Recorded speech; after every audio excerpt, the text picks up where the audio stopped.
Let's get to our panel now. And joining me tonight is Sky News contributor Louise Roberts and chief economist at the Institute of Public Affairs, Adam Creighton. Welcome, both of you. Let's start with Anthony Albanese's hate speech reforms. And Multicultural Affairs Minister Anne Ali has said the government is open to criminalising other forms of hate, like Islamophobia and homophobia, after the anti-Semitism bill passes. She told The Australian once the Combating Anti-Semitism, Hate and Extremism bill passes through Parliament, the government is open to considering extending the protections to other forms of hate. Now, Adam, there has been this concern that these laws, which I would argue are needed in some respect, to protect the Jewish community, could be exploited or broadened to criminalise other kinds of speech or thought crime, and now it seems like Anne Ali is belling the cat here. Well, look, that doesn't really surprise me at all. I mean, I think the truth is these are laws that elements of the Labor Party would have liked to have passed even before the atrocity of Bondi last year. These are totalitarian laws, in my view. It's a dark day for free speech in Australia if these laws are passed. They're going to criminalise a great deal of behaviour that I think will shock people, and the laws will be implemented arbitrarily. And you know, I think it should be opposed completely. Look, it doesn't surprise me that they want to expand the scope. I mean, the law, as it's drafted at the moment, basically criminalises a form of conduct if some hypothetical so-called a reasonable person could be intimidated. There doesn't actually have to be any harm caused by a statement or a slogan or a T-shirt even or a comment on Facebook. These would be criminal acts if people could, in theory, feel intimidated based on their nationality or religion. So I think we have to be very, very careful before we pass these laws, and the laws will be even worse if they are extended, as you suggest, to other groups.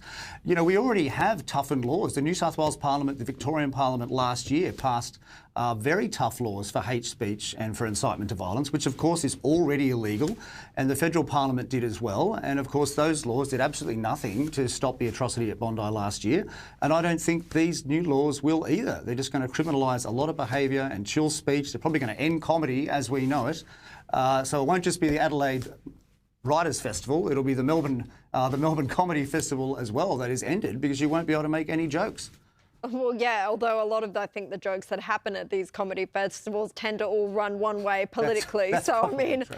You know, That's maybe there's true. no great absence there. But no, I think you're right. There is a very chilling aspect to it. And we do have tough laws. We already had incitement to violence laws, and these were never tested.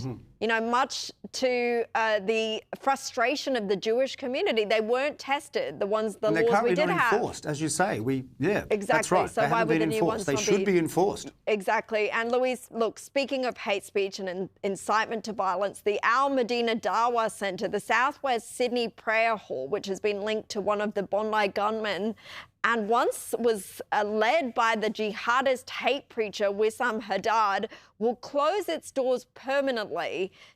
This was an announcement that came today after the New South Wales Premier had earlier announced a suite of new laws making it easier for local councils to shut down non-compliant religious spaces. I guess the question, though, Louise, is how on earth was this place able to operate with such impunity for so long?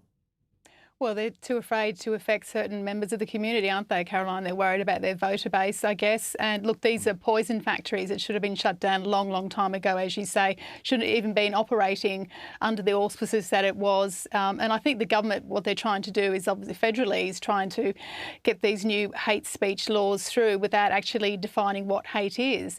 And the things that actually really upset the Jewish community, the globalising, the infodata and things like that, it's not even going to tackle that. And you've got the Commissioner for the AFP, Chrissy Barrett, saying that even she can't guarantee 100% safety if the law is actually pushed through. So it's an absolute mess because nobody's happy with it.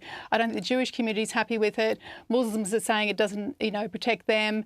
And you've got Christians saying it's going to be, punishment for religious beliefs, as Adam says. So it's a disaster already. Yeah, and it seems so rushed. I mean, hundreds of pages of legislation that was rushed through, and it could potentially open the door for these chilling effects. But at the same time, as a member of that Jewish community, I want the government to do more about this.